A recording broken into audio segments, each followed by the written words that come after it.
여러분 안녕하십니까? 로마서 강의 25번째 시간입니다. 아마 다음 주면 이제 로마서 끝날 것 같은데요. 지금까지 로마서 강의를 잘 들어주셔서 감사합니다. 오늘은 로마서 15장 1절에서 33절에 있는 말씀을 본문으로 해서 함께 그리고 서로라는 제목으로 함께 말씀 연구해 보도록 하겠습니다. 여러분 먼저 로마서 15장 본문이 기니까 각자 좀 읽어주시고 먼저 읽으신 다음에 말씀을 함께 연구하시면 도움이 될 거라고 생각됩니다. 우리 지난 시간에 배웠던 14장을 다시 좀 요약해 보겠습니다.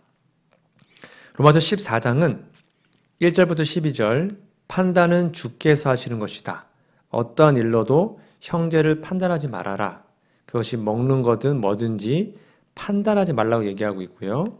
14장 13절부터 23절까지는 먹고 마시는 것이나 날짜를 지키는 것이 목적이 아닙니다. 오직 하나님의 나라는 성령 안에서 의와 평강과 화평케 하는 그 무언가가 하나님의 나라죠. 그래서 로마서 12장은 이제 실천 신앙에 대한 부분인데 개인적인 면, 13장은 사회적인 면, 그리고 14장은 교회적인 면을 이미 다 공부를 했습니다. 그래서 지난주 배웠던 것의 결론은 서로 판단하거나 비판하지 말고 무엇보다 성령 안에서 의와 평강과 화평을 이루는 삶을 살자. 그것이 바로 오늘날 하나님께서 교회에 바라시는 것이다 라는 것이 로마서 14장의 결론이었고 요약이었습니다. 자, 오늘은 로마서 15장을 공부할 건데요. 잠깐 좀 요약을 해드리면 로마서 15장은 1절부터 13절까지 즉 예수님처럼 연약한 자의 약점을 담당하고 한 마음으로 하나님께 영광을 돌리라 라고 요약할 수 있고요. 14절부터 21절까지는 로마의 교인들이 잘하고 있는 줄 알지만 이방인의 제사장 직무를 더 잘 수행하기 위해서 이 글을 썼다라고 글쓴이의 배경을 설명하고 있습니다. 22절부터 29절은 너희에게 가르던 것이 여러 번 막혔는데 이제 곧 예루살렘에 들렀다가 곧 가겠다라고 기록하고 있고요. 30절부터 33절까지는 예루살렘에 가는 나의 길이, 즉 바울의 길이 위태하니 기도 좀 해다오라고 권면하고 있습니다. 오늘은 사도 바울이 로마 교회에 보낸 서신의 거의 마지막입니다. 로마서 15장을 살펴볼 겁니다.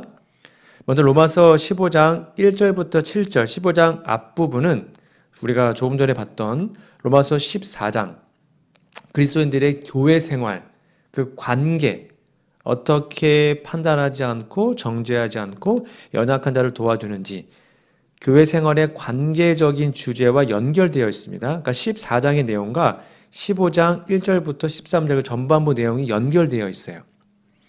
이미 설명드린 대로 로마서 14장에서 바울은 그리스도께서 연약한 자들을 받아주셨으니까 서로 비판하지 말고 용납하고 받아주라고 권면하죠. 그래서 우상에 대한 재물에 대해서 이미 공부했습니다. 그리고 로마서 14장의 후반부에서는 바울은 성도들이 서로의 덕을 세우라고 좀 훈계합니다. 그러니까 로마서 14장을 꼭 이해하셔야 됩니다. 그리고 그 말씀에 이어서 로마서 15장을 살펴보시면 됩니다. 자, 로마서 15장 1절 볼까요? 우리 강한 자가 마땅히 연약한 자의 약점을 담당하고 자기를 기쁘게 하지 아니할 것이라. 여기 뭐로 나와 있습니까? 강한 자가, 즉 믿음이 강하고 오래 믿은 사람들이 연약한 자, 초신자들과 믿음이 약한 자들의 약점을 담당하고 도와주랍니다. 우리는 진정으로 나는 아무것도 아니라고 생각할 때 하나님을 위한 진정한 봉사를 할 수 있습니다. 우리는 예수님을 따라 십자가를 지고 사랑하는 예수님을 위해서 시련이나 치욕이나 박해를 견디기를 기뻐할 거죠. 그리스도를 믿는 자는 그 믿음이 비록 약하고 그의 발걸음이 어린이의 발걸음처럼 흔들거릴지라도 값없이 여김을 받지 아니할 겁니다. 우리는 다른 사람들보다 더 많이 받은 게 있죠. 그것이 교육이거나 품위이거나 품성의 고상함이거나 아니면 그리스도인 훈련이거나 또는 신앙의 경험이거나 신앙의 연수이거나 상관없습니다. 우리보다 적게 은혜를 받은 자들에게 빚을 지고 있습니다. 그러므로 우리는 우리의 능력이 미치는 대로 최선을 다해서 그 연약한 자들의 약점을 담당하고 도와주고 봉사해야 합니다. 우리가 강하다면 약한 자의 손을 붙잡아 줘야 하고요. 우리가 돈이 많으면 약한 자에게 재물을 나눠줘야 되죠. 왜냐하면 항상 하늘에 계신 하나님의 얼굴을 보는 그들의 천사들, 영광의 천사들이 하나님의 어린 자녀들을 섬기는 것을 기뻐하기 때문입니다. 품성에 결함이 많아서 늘 두려움에 떨면서 사는 영혼들은 특별히 천사의 보호를 받습니다. 천사들은 언제나 자기들을 가장 필요로 하는 그런 곳에 가서 가장 치열한 자아투쟁을 하며 그 환경이 가장 실망적인 처지에 있는 자들과 함께하고 그들을 도와주죠. 그러므로 이러한 천사들의 봉사에 우리가 진짜 그리스도인이라면 그리스도인들의 참된 제자들은 반드시 협력할 수밖에 없습니다. 왜냐하면 여러분 그리스도인이란 함께 그리고 서로 도와주며 사는 존재이기 때문이죠. 여기 예쁜 아기 사진이 있습니다. 우리가 그리스도를 영접하는 순간 우리 영적으로 새로운 피조물입니다. 즉 그리스도 안에서 갓 태어난 어린 아이가 되죠. 초신자들은 성령을 받고 중생을 경험합니다. 거듭남을 경험하죠. 그리고 성령과 함께 걸어가는 법을 배워야 합니다. 그리고 복음의 능력을 경험한 성숙한 우리가 이렇게 초신자 같은 아기 같은 연약한 자들을 도와주어야 합니다. 절대로 초신자들을 비난하거나 욕하지 말고 힘들게 하지 말고 우리의 품 안에 품어서 함께 서로 격려해야 하죠. 여러분 다 어린아이들 키워보셨습니까? 어린아이들이 막 걸음마를 배울 때 어른들은 어떻게 하죠? 한두 번 걷다가 픽 하고 쓰러지고 세 발짝 걸고 픽 하고 쓰러집니다. 자꾸 넘어지고 그러죠. 그럼 그때마다 막 야단치고 너 이것도 못 걸어 하면서 하는 엄마 아빠 있나요? 아니요. 한 걸음만 걸어도 막 박수를 치고 난리가 나죠. 아, 우리 아들 잘했다. 우리 딸 잘했다. 우리는 애들을 다시 일으켜 세우고 다쳤으면 어루만져주고 걸음마를 잘할 때까지 최선을 다해서 지도해 줍니다. 그게 몇 년 걸리잖아요. 바울은 이와 똑같은 태도가 영적인 성장에도 필요하다고 말하는 거예요. 교회 안에는 성숙한 교인들만 있는 것이 아니죠. 영적으로 미숙한 교인들도 있어요. 그러면 영적으로 아직 미숙한 초신자들에게 우리가 줄 수 있는 최고의 교육 방법은 무엇입니까? 바로 먼저 믿은 우리들이, 믿음의 선배인 우리들이 삶의 모범으로 보이는 것입니다. 오래전에 우리 동전앞에 목회자 협의회에서 지회장님께서 오셔서 강의를 한 적이 있으십니다. 부가테 지회 지회장님의 교회에 한 개신교 신자가 이제 개종을 한 겁니다. 안식일을 깨닫고 개종을 했어요. 보통 여러분 일요일 교회 다니시다가 넘어오신 분들 다 이렇게 마음이 뜨겁잖아요. 그래서 화요일 예배, 금요일 예배, 토요일 예배 다 나오는 것입니다. 그리고 예배가 7시 반이면 30분 전에 먼저 와서 기도하고 준비하고.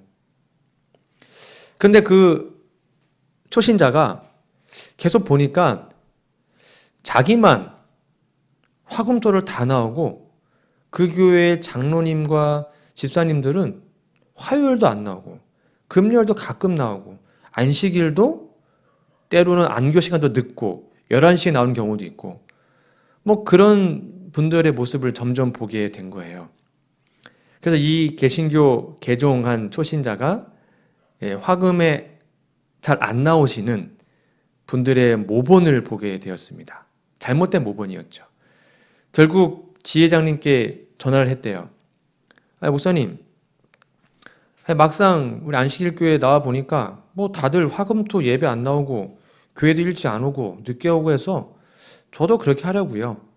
하고 그 다음 주부터 화요일도 안 나오고 토요일도 정각에 때로는 늦고 그렇게 됐다고 합니다. 오늘날 우리들이 교회에 누군가가 들어오면 그 초신자들에게 화요일날 예배 나오라고 말할 수 있을까요? 우리들도 거의 안 나오는데요. 그들에게 고기 먹지 말라고 말할 수 있을까요? 기존 교인들이 고기 먹고 있는데요. 우리들이 정말로 초신자들에게 성경 열심히 읽으세요 말할 수 있을까요? 우리가 읽지 않으면 말할 수 있겠습니까? 성경 통독 열심히 해라. 교과 공부해라. 기억절 외워라. 화금토 예배 잘 나와라. 새벽 기도하자. 우리가 이런 거 정말로, 그리고 건강기별, 건강개혁하자. 이런 거 정말로 우리 초신자들에게 말할 수 있습니까? 가능합니까? 마태복음 23장 15절에 이런 말씀이 있습니다. 화 있을진저 외식하는 서기관들과 바리새인들이여 너희는 교인 하나를 얻기 위하여 바다와 육지를 두루 다니다가 생기면 너희보다 배나 더 지옥 자식이 되게 하는도다. 여러분 되게 슬픈 말 아닙니까? 예수님 당시에 서기관들과 바리새인들도 전도 열심히 했습니다.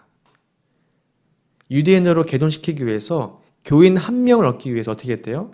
바다와 육지를 다니면서 열심히 전도했대요.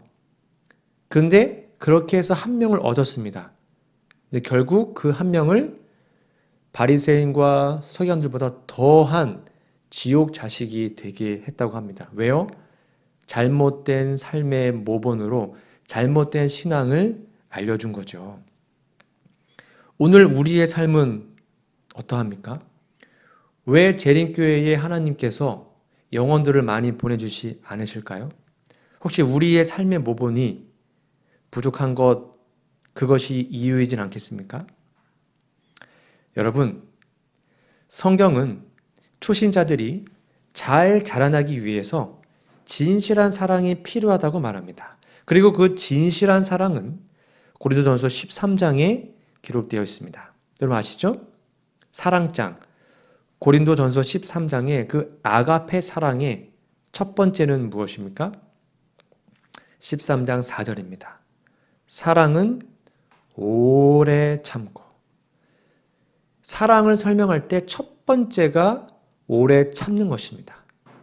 우리의 구도자들이, 우리의 초신자들이, 연약한 자들이 혹 실수하고 넘어질지라도 뭐라 하는 것이 아니라 오래 참아주는 거예요. 그리고 사랑은 온유합니다. 투기하는 자가 되지 아니하고요. 사랑은 자랑하지 아니하며 교만하지 아니하며 무례히 행치 아니하며 자기의 유익을 구치 아니하며 성내지 아니하며 악한 것을 생각지 아니하며 불의를 기뻐하지 아니하며 진리와 함께 기뻐하고 모든 것을 참으며 모든 것을 믿으며 모든 것을 바라며 모든 것을 견딘다라고 말합니다. 그러므로 먼저 믿은 우리는 이러한 아가페 사랑으로 교회 생활을 해야 하고요. 우리의 초신자들과 우리의 구도자들에게 사랑과 진실한 모본을 보여야 합니다. 그리고 또한 초신자들의 약점과 연약함과 투쟁을 담당해서 도와주어야 하죠. 왜냐하면 거듭 말하지만 우리들은요, 모든 성도들은 그리스도 안에서 한 몸으로 속한 연합된 공동체이기 때문입니다. 초신자들에게 먼저 우리의 삶으로 모본을 보여야 하지만 결국에는 하나님의 말씀을 통해 가르쳐야 함을 여러분 꼭 기억하셔야 합니다. 로마서 15장 4절을 볼까요? 무엇이든지 전에 기록한 바는 우리의 교훈을 위하여 기록된 것이니 우리로 하여금 인내로 또는 성경의 안위로 소망을 가지게 함이니라. 여기 보니까 무엇이든지 전에 기록한 바는 우리의 교훈, 즉 성경 말씀이 우리의 교훈을 위해서 기록된 거래요. 우리로 하여금 인내, 인내는 견디는 거이고요. 견인불말을 말한 겁니다. 인내는 믿음의 또 다른 말이죠. 또는 성경의 안위, 이 안위는 격려, 위로입니다. 그래서 5절에 인내와 안위의 하나님이 성경을 기록하도록 한 것은 인내와 안위의 복을 가져다 주기 위함이죠. 여기 마지막으로 소망이라는 것은요. 하나님과 동료 인간을 위해서 고난을 참는 사람들에게 성경은 소망을 갖게 합니다. 그리스도인이 보여줄 수 있는 인내와 그가 고난 중에 받는 안위는 이 소망을 굳게 하며 강화시킵니다. 그러므로 그리스도인의 경험을 측정하는 잣대는 아무리 강조해도 지나치지 않는 거룩한 하나님의 말씀입니다. 하나님의 말씀만이 성도들의 생활을 지도하고 가르치고 책망하며 자제하도록 할 수 있습니다.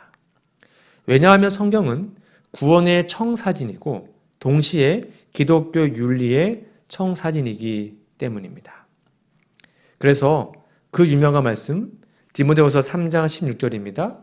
모든 성경은 하나님의 감동으로 된 것으로 교훈과 책망과 바르게 함과 의로 교육하기에 유익하니 이는 하나님의 사람으로 온전케 하며 모든 선한 일을 행하기에 온전케 하려 함이니라 라고 기록하죠. 성경 말씀이 뭐래요? 교훈해주고요. 책망해주고 바르게 하고 의로 교육하기에 정말로 유익한 것입니다. 그리고 그 말씀은 우리를 온전케 만들어 줍니다. 성경은 우리들이 깊게 공부해야 할 신령한 말씀대로 가득 차 있습니다.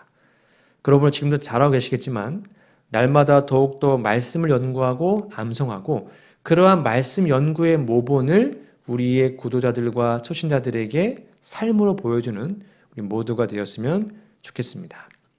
로마서 15장 5절 6절 좀 더 상세한 조언을 하고 있는데요.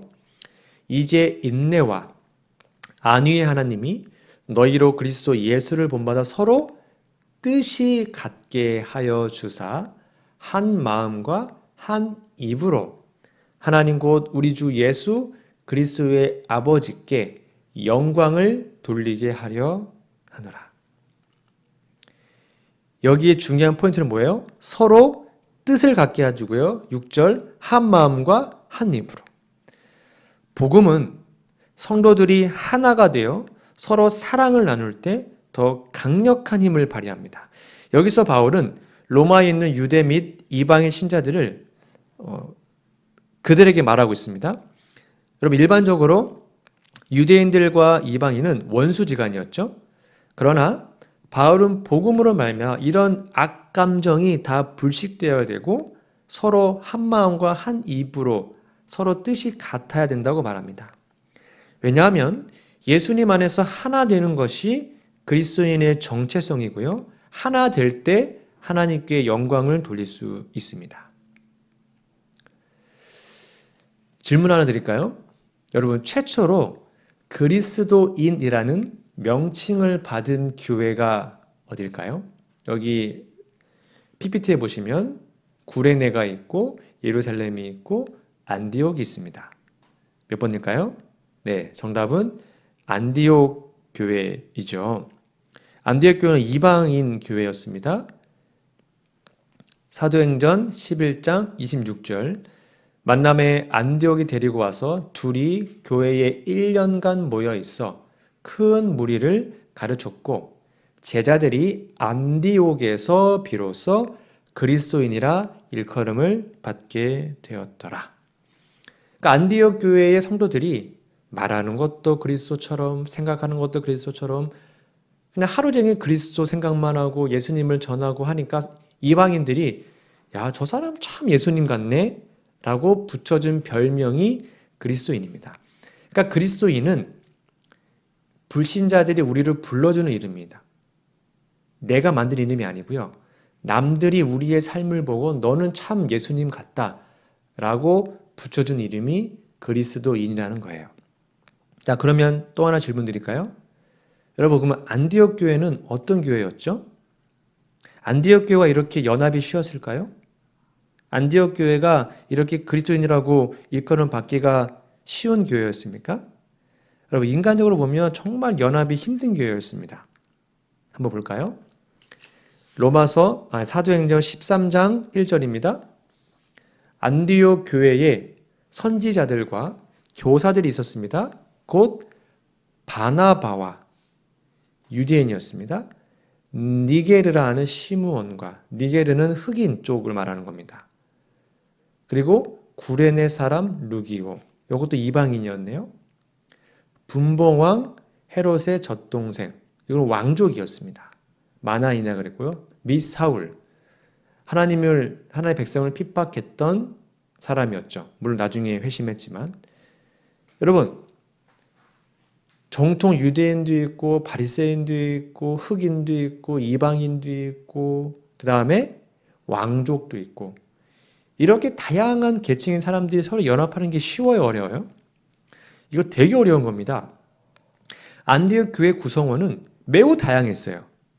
왕족부터 저 밑에 천민까지 정말 다양했어요. 그렇게 다양함에도 불구하고 안디옥 교회는 예수님 안에서 서로 수용했습니다. 함께 연합했고요. 한 교회를 이루었고 그러자 부흥했습니다. 다양한 사람들이 모여서 한 몸을 이루면 그 시너지 효과는 엄청납니다. 교회에 보내는 거면 43페이지입니다. 연합은 힘을 가져다 주고 분열은 약함을 가져온다. 서로 연합하여 사람을 구원하기 위하여 일치 협력하여 일할 때 우리는 참으로 하나님의 동역자들이 될 것이다. 협력하여 일하기를 거절하는 자들은 하나님을 크게 욕되게 한다. 영혼의 원수는 저희가 서로 엇갈리는 목적으로 일하는 것을 보고 기뻐한다. 이러한 사람들은 형제의 사랑과 친절한 마음을 개발하여야 한다. 만일 저들이 미래를 가리고 있는 휘장을 걷어 제쳐서 그 분열의 결과를 볼 수 있다면 저들은 분명히 회개하게 되었을 것이다. 연합은 힘입니다. 분열은 약합니다. 교회가 아무리 교회 일을 한다고, 선교 사업을 한다고, 좋은 일 한다고 싸우고 있으면 그거 안 하는 게 좋습니다. 그거는 사단이 역사한 것이죠. 무슨 일이 있어도 교회의 분열과 싸움이 있어서는 안 되는 거죠. 가르법 기별 190페이지입니다. 오늘날 그대들은 자기 자신을 하나님께 바쳐 먼저 자기를 비우고 시기심과 질투심을 비우며 악한 생각과 다툼을 그치고 하나님께 욕이 될 모든 것들을 버려야 할 것이다. 오늘날 그대들은 그릇을 순결하게 하여 하늘의 이슬을 받을 준비와 늦은 비에 소나기를 맞을 준비를 해야 할 것이다. 늦은 비는 분명히 내릴 것이며 하나님의 축복은 모든 더러움에서 정결함을 입은 영혼들에게 가득히 채워질 것이다. 우리의 영혼을 그리스도께 복종시켜 유쾌하게 되는 날이 주 앞으로부터 이를 때 성령의 침례를 받기 위하여 합당한 사람이 되도록 준비하는 것은 오늘날 우리가 해야 할 일이다. 자신을 비우고 연합할 때 비로소 이른 비가 내려던 것처럼 오늘날 우리도 늦은 비를 받기 위해서는 초대교회 모습처럼 서로 사랑하고 협력하고 자아를 비우는 그런 놀라운 경험이 우리 안에 회복되어야 합니다. 여러분, 복음의 열매는 교회 안의 성도들 간의 관계에서 나타납니다. 성도들이 서로의 생각이 다를 수 있어요. 교회 안에서 그리스도의 사랑으로 연합한다면 세상은 우리들의 연합을 보고 하나님께 영광을 돌리게 될 것입니다. 그리고 형제 간의 믿음의 연합은 어떤 프로그램에 의해서 달성되는 것이 아니에요. 이는 성령 안에서 함께 걸으며 성령께서 신자들 가운데 희락과 화평과 연합과 소망을 가져다 줄 때, 그때 비로소 가능한 거죠. 그리고 서로의 장점과 가능성을 발견해서 인정해 줄 때 가능한 것입니다. 로마서 15장 14절입니다. 내 형제들아, 너희가 스스로 선함이 가득하고 모든 지식이 차서 능히 서로 권하는 자임을 나도 확신하노라. 여기 지금 바울이요, 로마 성도들을 뭐 해주고 있어요? 인정해주고 있습니다. 칭찬해주고 가능성을 인정해주고 있습니다. 그게 뭐였습니까? 세 가지였습니다. 첫째 뭐예요? 스스로 선함이 가득하고, 즉 너희에게 선함이 있다. 너희가 참 선량한 사람들이다. 라고 칭찬해주고 인정해주고 있습니다. 두 번째 뭐예요? 모든 지식이 차서, 즉 모든 지식이 차서 하나님에 대한 확실한 지식을 갖고 있다. 너희들 정말 대단한 거야. 라고 힘을 주고 있습니다. 세 번째는 뭡니까? 능히 서로 권하는 자임을, 너희는 능히 서로를 세워줄 수 있는 장성한 성도들로 성장했다라고 가능성과 칭찬으로 인정해주고 있습니다. 우리 교회도 이렇게 서로를 격려하고 인정해줌으로써 은혜 안에서 성장하는 모든 교회가 되시기를 간절히 바랍니다. 왜냐하면 오직 은혜만이 모든 일을 이룰 수 있기 때문입니다. 로마서 15장 15절입니다. 그러나 내가 너희로 다시 생각나게 하려고 하나님께서 내게 주신 은혜를 인하여 더욱 담대히 대강 너희에게 썼노니, 이 은혜는 곧 나로 이방인을 위하여 그리스도 예수의 일꾼이 되어 하나님의 복음의 제사장 직무를 하게 하사 이방인을 제물로 드리는 그것이 성령 안에서 거룩하게 되어 받으심직하게 하려 하심이라 라고 기록합니다. 많은 사람들이 돈을 많이 벌고 출세하고 가는 곳마다 하는 일마다 다 잘 되면 은혜 받았다고, 하나님의 은혜라고 생각합니다. 물론 그것도 하나님 은혜이지만 바울이 받은 은혜는 하나님의 일꾼이 되어서 뭐요? 복음을 전하는 것이라고 선언하고 있죠. 우리가 이 땅에서 누리는 가장 큰 은혜는 나의 입술과 삶을 통하여 예수님을 증거하는 것입니다. 하나님께서 그 사명을 위해서 우리를 사용하시는 것보다 더 큰 은혜가 어디 있겠습니까? 하나님이 우리를 택하시고 우리에게 은혜를 주셔서 우리가 예수님의 일꾼이 되어 하나님의 복음을 전하는 것이 가장 큰 축복임을 깨닫는 우리 모두가 되기를 간절히 소망합니다. 말씀의 결론을 맺겠습니다. 바울이 로마의 교인들에게 편지를 쓴 이유는 그가 꼭 가르치고 싶은 기별을 직접 전할 수 있도록 그의 방문을 준비시키는 데 있었습니다. 이 로마서 편지에서 바울은요, 우리가 오직 그리스도에 대한 믿음을 통해 은혜로 구원을 받는 사실을 분명히 설명했습니다. 그렇다고 해서 성도들이 자기 마음대로 살아도 된다는 것이 아니죠. 여러분, 다시 말하지만 은혜는 성도들이 죄를 반복해서 지어도 되는 허가증이 결코 아닙니다. 로마서 12장과 15장까지는 바울은 진정으로 믿음으로 말미암은 의를 경험한 사람들은 반드시 삶이 변한다고 가르칩니다. 이러한 변화는 우리 다 공부했어요. 하나님에 대한 것, 이웃에 대한 것, 그리고 국가, 정부에 대한 것, 그리고 성도들과의 관계에 아주 좋은 영향을 미칩니다. 그러므로 믿음으로 말미암은 의를 경험한 사람들은 다른 사람들을 위해서 봉사하면서 날마다 하나님을 사랑하고 유순한 사람으로 변해가죠.